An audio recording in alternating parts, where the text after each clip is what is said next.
All right, class, today we're going to look at multiplying and dividing rational numbers. We've done the adding and subtracting, and now we want to look at multiplying and dividing. The properties are the first things we're going to look at. We have different properties when dealing with multiplication. First one is the identity property of multiplication. For every real number n, if we take 1 times n, we would get n out. So anytime you take any number and multiply it by 1, you're going to get that number back. So 1 times 9 equals 9. That's an example of the identity property. Multiplication property of 0. Basically what this says is if you take any number n and multiply it by 0, you're going to get 0. So if you had -6 times 0, that becomes 0. It works for every number. If you get 1,000,000 times 0, that becomes 0. Okay, the multiplication property of -1. Okay, if we have for every real number n, if we just say n is a real number, we take -1 times n, we would get out negative n. Okay, so it changes the sign of n. Okay, and we can also take n times -1 and also get negative n. An example of that is if we get -1 times 16, we end up with -16. Notice it's 16, but we just changed its sign. Let's say we have a -16. If we go ahead and multiply it by a -1, then we get a +16. So again, it's a sign change. It went from negative to positive. Here it went from positive to negative. All right, now let's talk about multiplication rules. There's really just 2 of them, okay? And once we learn these, you don't want to get these confused with your add and subtract rules. But for multiplying, if we multiply 2 numbers with the same sign, okay, then it becomes out positive. So the product of 2 positive numbers or 2 negative numbers is positive. Okay, so if they're both the same sign, then your answer is going to be positive. Examples, we've got 12 times 2 is 24, and we've got -12 times -2 is 24. Okay, multiplying with different signs, if one's positive and one's negative, the answer will always be negative.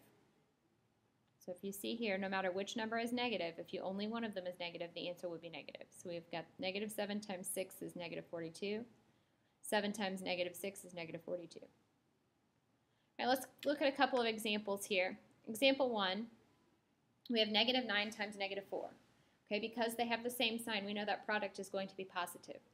So 9 times 4, we get 36, and it's positive because they're both negative. All right, let's review fractions here. If we have 2/3 times -3/4, you're going to multiply the 2 numerators. 2 times 3, we get 6. 3 times 4, we get 12. And because one of them is positive and one of them is negative, that whole answer is going to be negative. Now, looking at fractions, when we have a fraction that can be reduced, it needs to be reduced. If you look at -6/12, that is the same as -1/2, because if you divide top and bottom by 6, we will reduce that fraction and get -1/2, -1/2. So we get -1/2, okay? So that's the answer on letter B. Letter C, we have 4 times -6. We have a positive times a negative. That means our answer is definitely going to be negative. And then 4 times 6 is 24.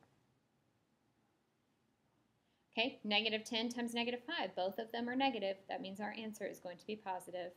And 10 times 5 is 50. So as long as you know the 2 rules, if they have the same sign, the answer is positive. If they have different signs, the answer is negative. All right, let's next look at example 2. Okay, example 2 says you can use the function t equals -5.5 times a over 1,000 to calculate the change in temperature T in degrees Fahrenheit for an increase in altitude A measured in feet. So if we have a hot air balloon that starts on the ground and then rises 8,000 feet, what is the change in temperature at the altitude of the balloon? What is the change in temperature? I'm sorry. So we have our function. Okay, we have t equals -5.5, and then in parentheses we have a over 1,000. All right, so in place of a, because a is an altitude, T is the temperature change. Keep in mind it says change in temperature. T is the change in temperature, okay? So if we plug in 8,000 for A. We're going to get T equals negative 5.5, and then we have 8,000 divided by 1,000. Okay, well 8,000 divided by 1,000, they're both positive, so our answer will be positive. So we get T equals negative 5.5 times 8. And then if we do that multiplication problem, 5.5 times 8, one's positive, one's negative, so our answer is going to be negative. So the answer is negative 44. Now keep in mind that T is not temperature. It is not negative 44 degrees at 8,000 feet. What that means is it's a change of negative 44 degrees, and because it's negative, that means we're indicating a down, okay? So that means our temperature, it went, we don't know what it started with, but we do know that it went down 44 degrees from wherever it started, okay? So that was after the balloon went 8,000 feet into the air. Okay, next let's look at exponents. Okay, on our exponents, parentheses make a huge difference in what our answer is. If we have negative 3 to the 4th, okay, if you remember, just a review on exponents, 3 is the base, 4 is your exponent. That means we're taking the base 3 and multiplying it 4 times, okay? So, and this negative is not within the parentheses. So what we need to do, this really, what this is negative, and then 3 times 3 times 3 times 3. So this is negative 3 to the fourth power. So what we do is we multiply 3 times 3 times 3 times 3. If you multiply all those together, you're going to get 81. And then this negative just remains out front, and you don't even have to do anything with that. Okay, that's because it's outside the parentheses. I want you to note the difference in A and B. On B, that negative is within the parentheses. And what that means is that 4 gets taken, that negative also gets taken to the power 4 times. So instead of looking like this, what it looks like is negative 3 times negative 3 times negative 3 times negative 3. Now on exponents, you need to keep in mind, if you're raising it to an even number, okay, if your exponent is an even number, your answer will be positive. If you have a negative to an even numbered exponent. If you have a negative number to a positive, odd is what I'm trying to say, I'm sorry. Negative number to the odd power, okay, then that answer is going to be negative. Right? Well, this one we only have 4 negatives. So since it's an even number, that is going to be a positive answer. So it's going to be positive 81. So notice the difference. The signs are different on both. And in one of them is because the negative was not in parentheses. On the other one, it's because it was within the parentheses. Okay, letter C, let's take note. Notice the negative is outside the parentheses, so that negative is not going to be squared.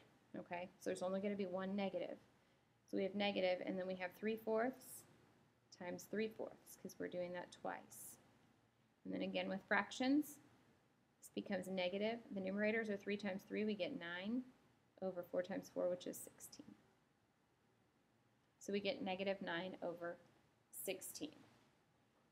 Okay, so you have to remember a negative to an even number is positive, a negative to an odd number is still negative, and that is when you have parentheses. Have the negative within parentheses. So those are your multiplication rules here in exponents. Let's look next at division. Division, we're just going to look at briefly for right now. 2 rules, and they're pretty much the same as multiplication. If you can do multiplication, you ought to be able to do the division. With division, the quotient of 2 positive numbers, remember a quotient is the same, it's what you get when you divide 2 numbers, you get a quotient. The quotient of 2 positive numbers or 2 negative numbers is positive. Okay, so it's just like multiplication. Right here we have 6 divided by 3, that gives you 2. If both the 6 and 3 are negative, you still get 2. So at the same sign, you get a positive number. Dividing numbers with different signs, if it's a negative divided by positive, you get negative 2 here. So negative 14 divided by 7, it's negative 2. So if you have one of the numbers is negative, one of the numbers is positive, it doesn't matter which is positive, which is negative, your quotient is going to be negative. So here that quotient is -2. Over here it's 14 divided by -7. You also get -2. Another thing we need to look at is a property of division. For any non-zero real number a, there is a multiplicative inverse, 1 over a, such that a times 1 over a is 1. Okay, so what that means is reciprocal. I don't know if you remember, a reciprocal in a fraction is where you flip the fraction. So if you have -5 over 1, remember there's a 1 under there. If you take -5 over 1 and you multiply it by its reciprocal, -1/5, you're always going to get 1. Some other examples of that would be, let's say you have 2/3, okay? If you multiply it by its reciprocal, you're going to get 1. Okay. So this is basically just saying a number times its reciprocal will give you 1. Okay, let's look at a couple of division problems. Okay, letter A, we have 12 divided by -4. Okay, we have a positive divided by a negative. That means our quotient is going to be negative. And then 12 divided by 4 is 3. All right, let's review some division of fractions. If you remember the rule for dividing fractions, what you have to do is you have to change it to a multiplication. And then you have to flip the second number. Okay, so if you remember, we take 2/3, change this division to a multiplication, and then you flip that second fraction over. It's still negative though, so it's going to be a -4/3. Okay, and then we treat it just like a multiplication problem. We're going to multiply our numerators. 2 times 4, that gives you 8. And we're going to multiply 3 times 3, that gives you 9. Because it's a positive divided by a negative, that makes our answer, our quotient, negative. So -8 over 9 is our answer. If you need help with some fractions, please let me know. On letter C, we have -8 divided by -2. These are both negative, so that means our answer is going to be positive. And then 8 divided by 2 is 4. Okay, our last one here, we got -10 divided by -5. They're both negative, so our answer is going to be positive. And 10 divided by 5 is 2. And those are some rules for multiplication and division. Thank you for watching.